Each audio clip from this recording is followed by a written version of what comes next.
देखिए जो valence bond theory है ये काफी इंपॉर्टेंट थ्योरी है। इससे पहले जो आपने पढ़ा है वो थ्योरी ऑफ वैलेंसी आपने पढ़ा था, जिसमें मेनली आपने आयनिक कंपाउंड्स के स्ट्रक्चर बनाना सीखा था और कोवेलेंट कंपाउंड्स के स्ट्रक्चर बनाना सीखा था।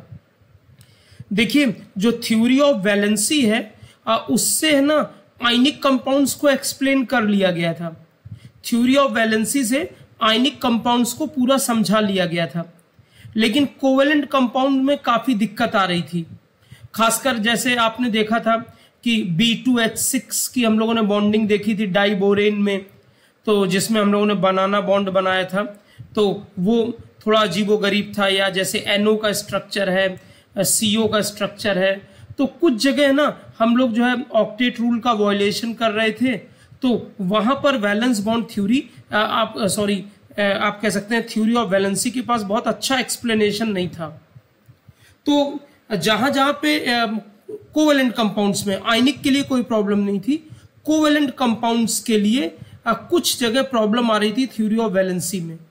तो उस जो प्रॉब्लम्स आ रही थी, तो फिर वैलेंस बॉन्ड थ्योरी जो नई थ्योरी आई उससे वो प्रॉब्लम्स काफी हद तक एलिमिनेट हो गई। लेकिन वैलेंस बॉन्ड थ्योरी की भी अपनी लिमिटेशन है और इसमें भी कई सारे ड्रॉबैक्स हैं। तब इसके बाद लेटेस्ट जो थ्योरी आई वो है मॉलिक्यूलर ऑर्बिटल थ्योरी। तो यहां पर वैलेंस बॉन्ड थ्योरी और मॉलिक्यूलर ऑर्बिटल थ्योरी दोनों इंपॉर्टेंट है और दोनों ही SPDF कॉन्फ़िगरेशन पे बेस्ड है। मतलब आप कह सकते हो कि वेव मैकेनिकल मॉडल पर बेस्ड है। ठीक है, इसमें 2818 बोर्ड्स मॉडल नहीं है। जैसे थ्योरी ऑफ वैलेंसी मेनली 2818 मतलब बोर्ड्स मॉडल पे बेस्ड था, तो वैलेंस बॉन्ड थ्योरी और मॉलिक्यूलर ऑर्बिटल थ्योरी दोनों थ्योरी SPDF ऑर्बिटल्स पे बेस्ड है। ठीक है, और दोनों को आपको अच्छे से पढ़ना है। ठीक है, बल्कि वैलेंस बॉन्ड थ्योरी में हाइब्रिडाइजेशन पूरा पढ़ना है, ये ज्यादा डिटेल में आपको पढ़ना है। MOT काफी ज्यादा मैथमेटिकल है, उसका आपके यहाँ सिर्फ इंट्रोडक्शन है। ठीक है, मतलब बहुत डायटोमिक मॉलिक्यूल्स हैं बस। तो देखिए वैलेंस बॉन्ड थ्योरी क्या है। देखिए वैलेंस बॉन्ड थ्योरी VBT हम लोग इसको शॉर्ट में बोलते हैं VBT। तो जैसा कि मैंने बताया कि based on wave mechanical model of atom, मतलब SPDF जो ऑर्बिटल थे उस पर बेस्ड है ये। ठीक है, अब देखिए ये कुछ शेप आपको मैंने एटॉमिक स्ट्रक्चर में सिखाए थे। तो जैसे ये 1s का 2s ये है, 2py है, ये अगर हमने px एक्सिस ये ले ली, ये मतलब x एक्सिस ले ली अगर हमने ये। ठीक है, ये हमारी y एक्सिस ये हमारी y एक्सिस हो गई और ये हमारी z एक्सिस हो गई। तो ये 2pz 2px है ये। तो ये ऑर्बिटल्स के शेप हैं। ऑर्बिटल्स के शेप आपको क्लियर होने चाहिए। ऑर्बिटल्स के शेप आपको क्लियर होना चाहिए, मतलब कम से कम थोड़ा बहुत आइडिया होना चाहिए। ठीक है, अब देखिए वैलेंस बॉन्ड थ्योरी क्या है। इन्होंने कोई ऑक्टेट पूरा होने की बात नहीं की। इन्होंने ये कहा कि overlapping of orbitals having unpaired electrons, this is bonding. मतलब अगर आप वैलेंस बॉन्ड थ्योरी का कॉन्सेप्ट देखें तो जो VBT का अप्रोच है, तो जो VBT है इसके अकॉर्डिंग, मतलब अकॉर्डिंग टू VBT,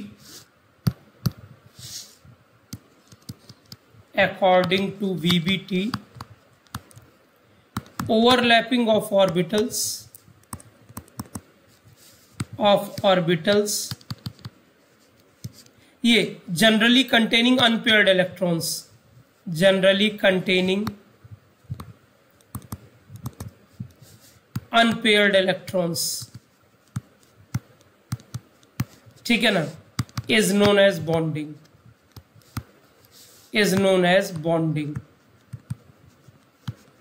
मतलब VBT के according overlapping of orbitals generally containing unpaired electrons.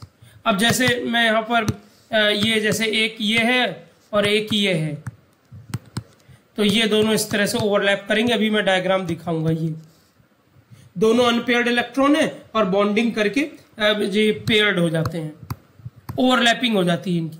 कैसे ओवरलैपिंग होती है यही समझाऊंगा।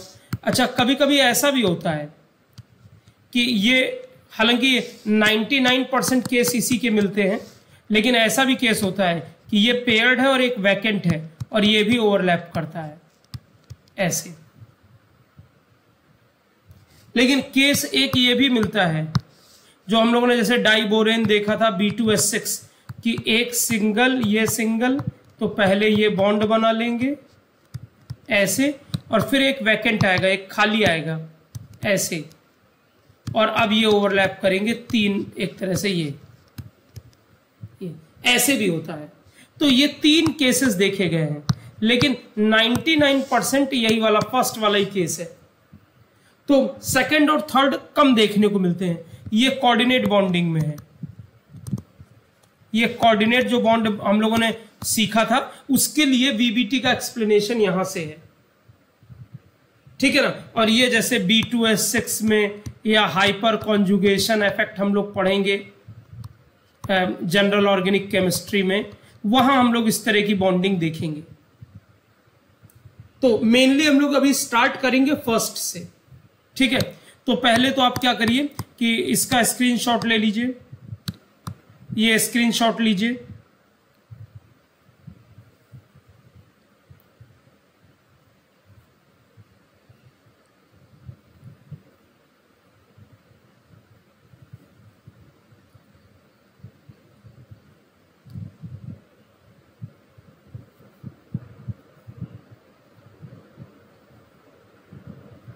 ठीक है।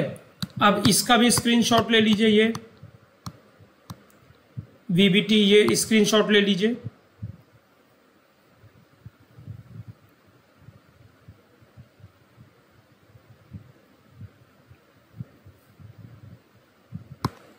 ये स्क्रीनशॉट ले लीजिए।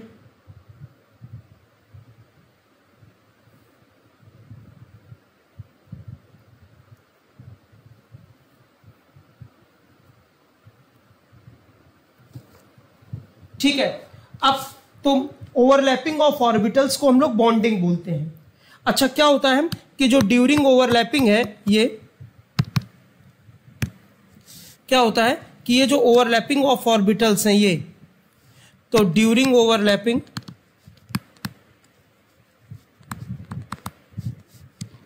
जो एनर्जी है ना वो decreases, energy of bonded system वो डिक्रीजेस, तो स्टेबिलिटी इंक्रीजेस। जो एनर्जी ऑफ बॉन्डेड सिस्टम है वो क्या करती है, डिक्रीज करती है, और स्टेबिलिटी क्या होती है, बढ़ती है। मतलब ओवरलैपिंग के टाइम पे एनर्जी डिक्रीज करेगी सिस्टम की, जहां भी फोर्स ऑफ अट्रैक्शन होगा वहां पे एनर्जी डिक्रीज करेगी, ठीक है। अब यहां पे हम लोग एक एक करके पहले एग्जांपल से देखते हैं और चीजों को समझते हैं, ठीक है। तो पहला एग्जांपल देखिए, फॉर्मेशन ऑफ H2, ठीक है। पहला एग्जांपल है फॉर्मेशन ऑफ H2। तो देखिए हाइड्रोजन का 1s1 होता है इलेक्ट्रॉनिक कॉन्फ़िगरेशन, ये एक बॉक्स से हमने दिखाया। दूसरे हाइड्रोजन का भी 1s1, ये हमने बॉक्स दिखाया, और ये दोनों की ओवरलैपिंग हो गई। तो ओवरलैपिंग हो गई तो यही H2 है। और अब ये जो ऑर्बिटल आता है उसको बोलते हैं मॉलिक्यूलर ऑर्बिटल। इससे पहले ये जो थे ना, ये इनको हम लोग बोले ये एटॉमिक ऑर्बिटल्स हैं। एटॉमिक ऑर्बिटल्स ओवरलैप करते हैं, एटॉमिक ऑर्बिटल्स ओवरलैप करते हैं, और उससे जो बनता है वो मॉलिक्यूलर ऑर्बिटल बनता है। अब जैसे यहां देखिए कि ये एक पहला H है, ये हाइड्रोजन, दूसरा हाइड्रोजन है, ये ओवरलैप किए तो ये ऐसे आया H2। यहां अपोजिट स्पिन हो जाती है, ध्यान रखिएगा, अपोजिट स्पिन हो जाती है, ठीक है ना। और ये एक्चुअल शेप इसका ये है जो मैंने फाइनली दिखाया है, ये मतलब एक्चुअल शेप है, actual shape of molecular orbital, जो SS ओवरलैपिंग से आया है, जो SS ओवरलैपिंग से आया है। हाँ बताता हूं, पहले इसका स्क्रीनशॉट ले लीजिए।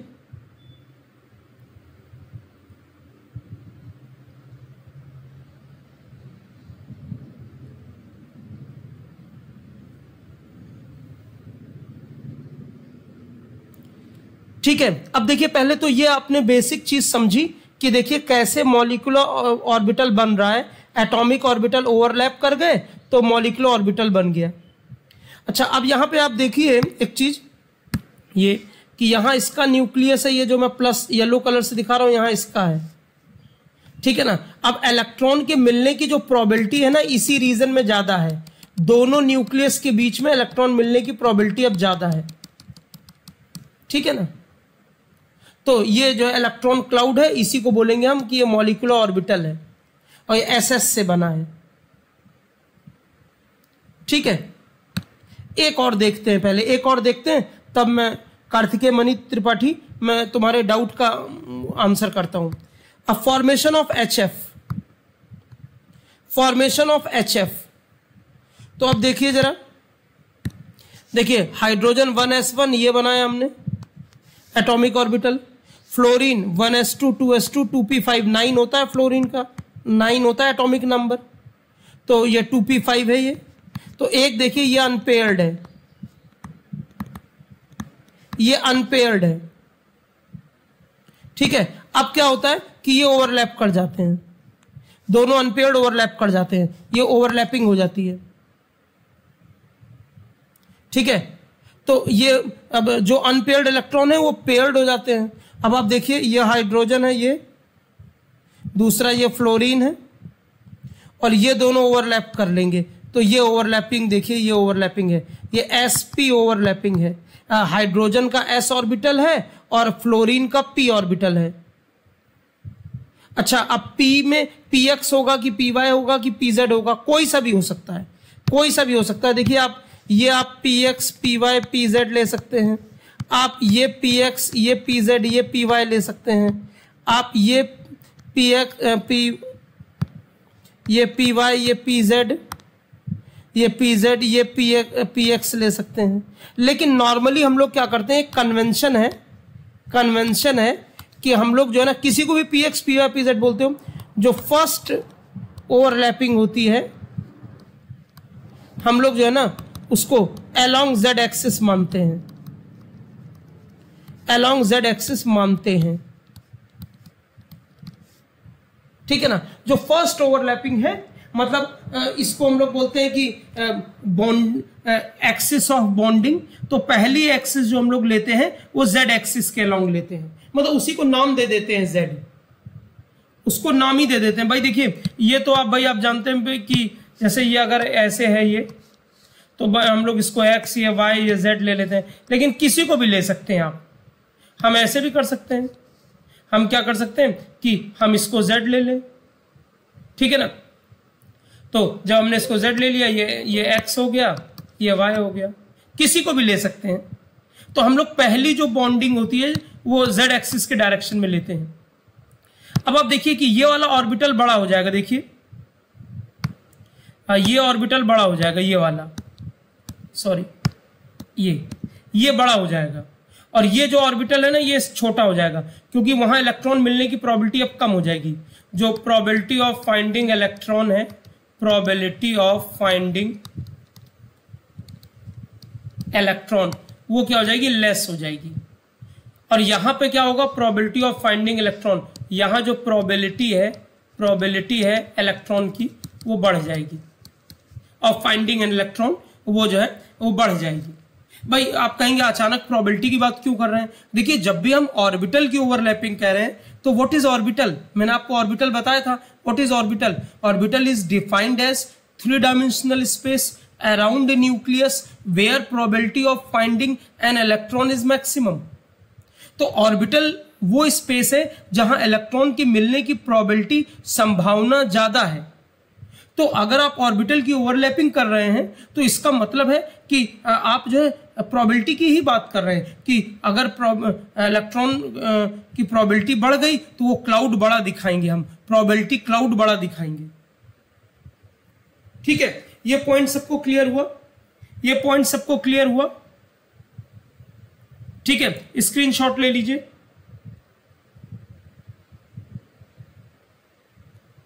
स्क्रीनशॉट थोड़ा सा छोटा कर दूं,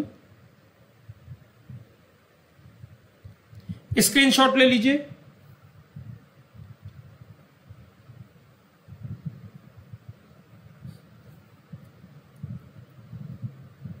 पहली ओवरलैपिंग जेड एक्सिस के अलॉन्ग मानते हैं, ये कन्वेंशन है, ठीक है।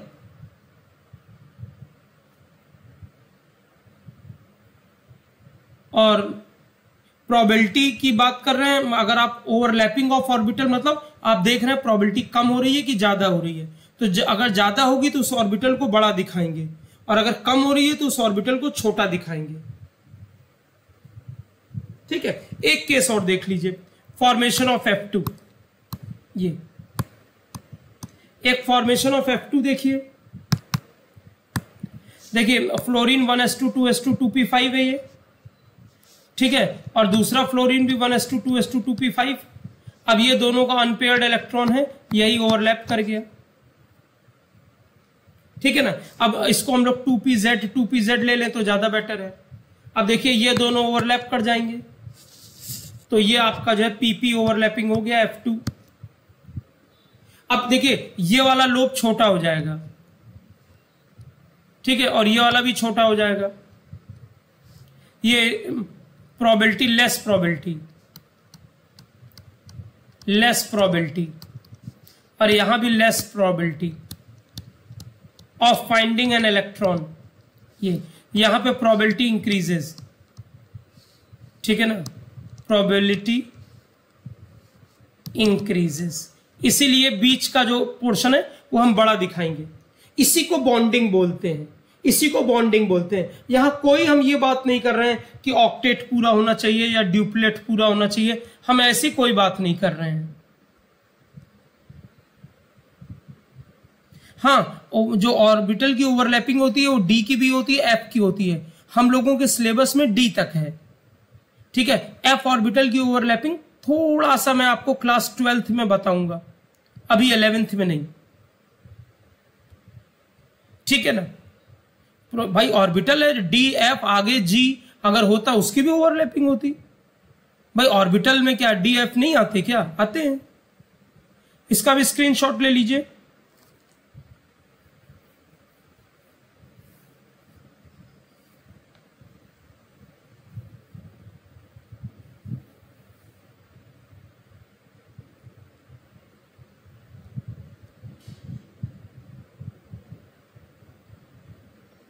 हाँ, जो नॉन ओवरलैपिंग वाले लोब्स हैं वो छोटे हो जाएंगे और जो ओवरलैपिंग वाले लोब्स हैं वो बड़े हो जाएंगे। भाई बड़े क्यों हो रहे हैं? क्योंकि वहां इलेक्ट्रॉन मिलने की प्रोबेबिलिटी बढ़ जाएगी। भाई दोनों न्यूक्लियस के बीच में देखिए, ये न्यूक्लियस है एक प्लस, और सॉरी ये जो है ना, ये न्यूक्लियस है दो, तो इलेक्ट्रॉन मिलने की प्रोबेबिलिटी यहां बढ़ जाएगी। तो जहां इलेक्ट्रॉन मिलने की प्रोबेबिलिटी बढ़ जाएगी वहां हम लोब बड़ा दिखाएंगे। दोनों न्यूक्लियस के बीच में इलेक्ट्रॉन मिलने की प्रोबेबिलिटी बढ़ जाएगी। क्योंकि अब भाई दोनों न्यूक्लियस के बीच में ही तो ओवरलैपिंग हो रही है, ठीक है। अब देखिए, ये तो मैंने आपको छोटे छोटे एग्जांपल दिए, एक H2 का एग्जांपल दिया, एक HF का दिया, एक F2 का दिया, ठीक है। अब एक जो है डाउट बच्चे ने पूछा है, और वो ये डाउट ये है कि जब हम ये लेते हैं ऐसे और ये लेते हैं ऐसे, और जब ओवरलैपिंग कराते हैं इसकी, तो ये अपोजिट स्पिन हो जाती है। मैंने आपसे कहा कि ये अपोजिट स्पिन है। तो सवाल ये है कि स्पिन कैसे चेंज हो गई।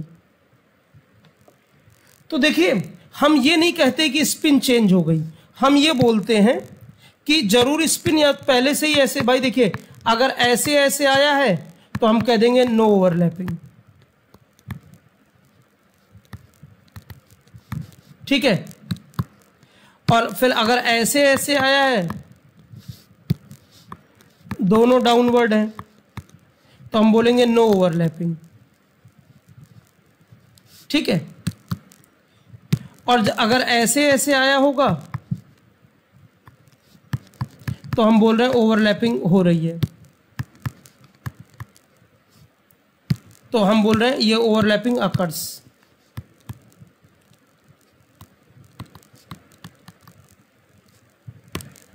हम बोलेंगे कि ओवरलैपिंग हो रही है। ठीक है, अब मेरा ये कहना है आपसे, मेरा ये कहना है कि किसी भी तरीके से हम ये नहीं जान सकते कि वो पहले क्या बोलते हैं इलेक्ट्रॉन जो है सेम स्पिन में थे या अपोजिट स्पिन में थे, ये तो हमारे पास कोई तरीका नहीं है। तो हम कहते हैं कि अगर बॉन्ड बना है तो अपोजिट स्पिन है। अब पहले क्या था मतलब नहीं है, जो भी हुआ है, जो भी हुआ है, मेरी बात ध्यान समझिए, ऐसा रहा होगा ये मान सकते हो। अब हो सकता हो चेंज हो जाए, हो सकता हो चेंज हो जाए, हमें नहीं पता। अगर बॉन्ड बना है तो अपोजिट स्पिन होगी, कंफर्म है। अब वो चेंज हुई कि पहले से ही अपोजिट स्पिन थी, हमको इससे मतलब नहीं है। ठीक है ना, मतलब आप ये कह दो कि थर्ड वाला केस जब होगा तभी बात करेंगे, फर्स्ट और सेकंड की हम बात ही नहीं करेंगे। मैं इसके लिए आपको एक बड़ी अच्छी एनालॉजी दे रहा हूं, क्या ये मेरी बात समझे सब लोग? हैंड रेस करिए।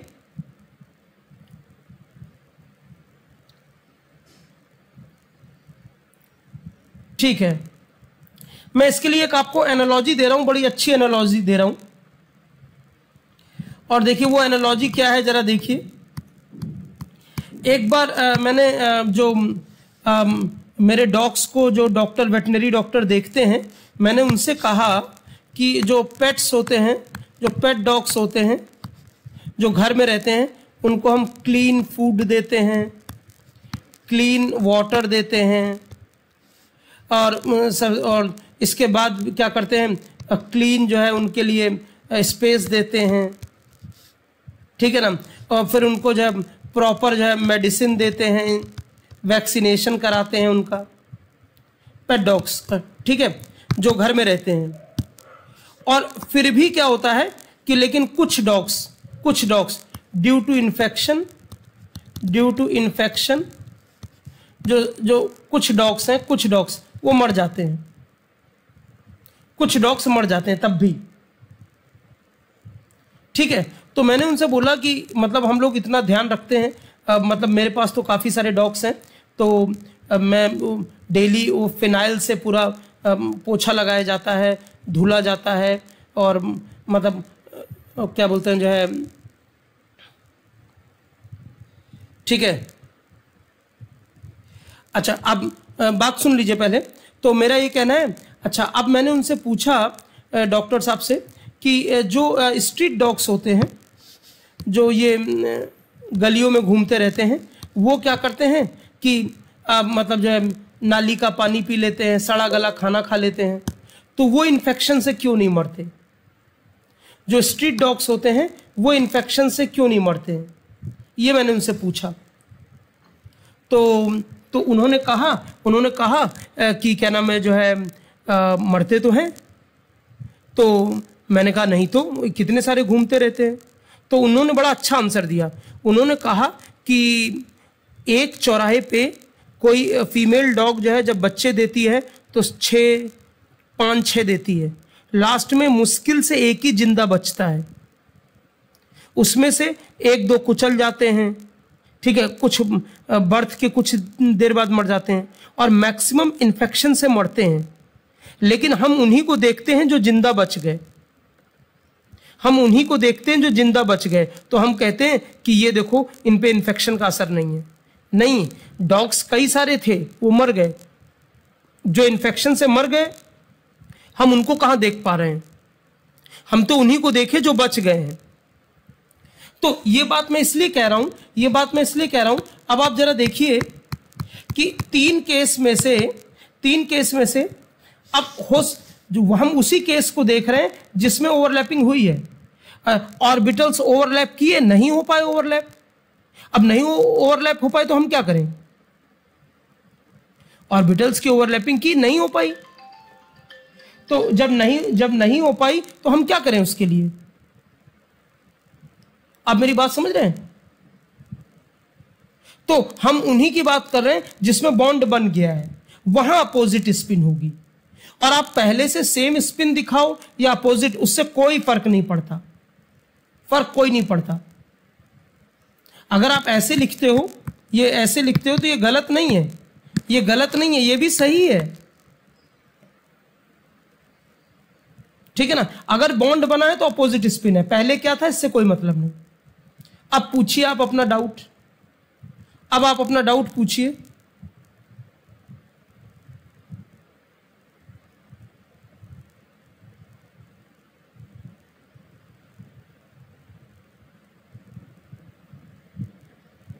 आप डाउट पूछिए भाई।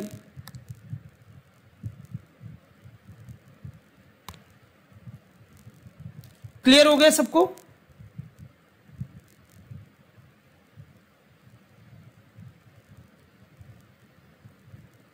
पॉइंट सबको क्लियर हो गया? अरे यस और नो बोलोगे?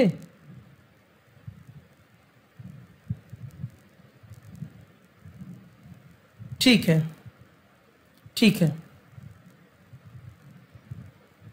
अब जो मैंने एनालॉजी दी है उसको समझने की कोशिश करिए, ठीक है ना।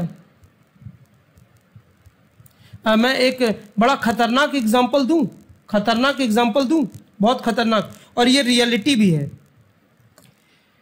देखिए, अगर आप अपने घर में पता करेंगे तो जैसे अपने घर में पूछिएगा, और आप मेरा नाम भी बता सकते हैं कि सर ऐसा कह रहे थे कि जैसे नॉर्मली हम लोग ब्रदर सिस्टर्स होते हैं, ब्रदर सिस्टर्स, तो ज़्यादातर 2-3 ब्रदर सिस्टर्स होते हैं भाई। अब पहले तो बड़ी फैमिली होती थी, लेकिन अब छोटी फैमिली रहती है, तो 1 brother 1 sister, 2 sister 2 brothers, maximum 3 अब देखने को मिलता है। ज़्यादातर फैमिली में भाई बहन 3 होते हैं। अगर आप अपने घर में पता करेंगे तो मैं आपको बता रहा हूँ, बहुत अजीबोगरीब आपको लगेगा, लेकिन मैं आपको बता रहा हूँ। होता क्या है ना कि स्टार्टिंग में भाई जितने बच्चे पैदा होते हैं सब थोड़ी ना बच पाते हैं। हालांकि मेडिकल फैसिलिटीज़ बहुत बढ़ गई हैं, ठीक है, लेकिन फिर भी पहले तो क्या था कि 50% बच्चे नहीं बच पाते थे। वो बर्थ के with in a month, 15 days 10 days मर जाते थे। पहले तो 50% ही बच पाते थे। और 100 साल पहले चले जाओगे तो मतलब जो है बड़े हो से अगर 3 बच्चे पैदा हुए तो एक ही बच्चा बड़ा हो पाता था, क्योंकि इतनी बीमारियां थी और क्या नाम जो है वैक्सीनेशन था नहीं। 100 ईयर्स बिफोर मैं कह रहा हूँ। तो आप अपने घर में पता करेंगे तो कि क्या मेरे कोई पहले ब्रदर सिस्टर था जो बर्थ के बाद ही जिसकी डेथ हो गई हो, तो कुछ घरों में यह आंसर मिलेगा, हाँ यस, वो मिसकैरेज हो जाता है, वो माँ के पेट में ही नहीं बच पाता है, तो ऐसा होता है।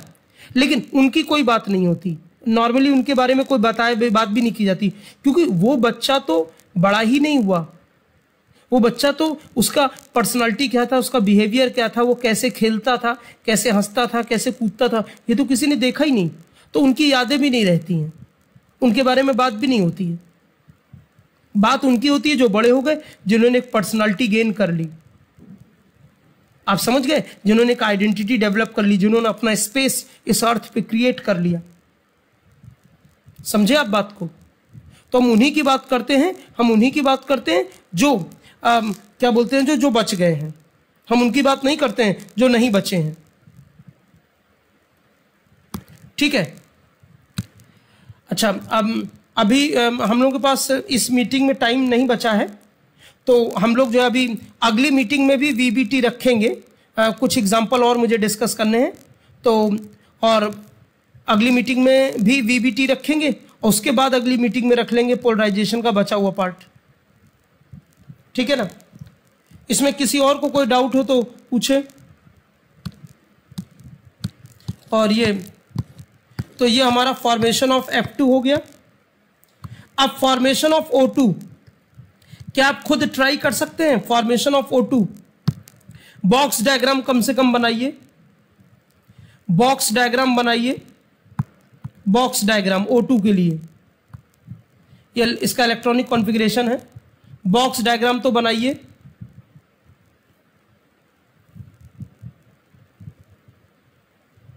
उसको मुझे आंसर करिए, टेलीग्राम पे भेज दीजिए O2 का।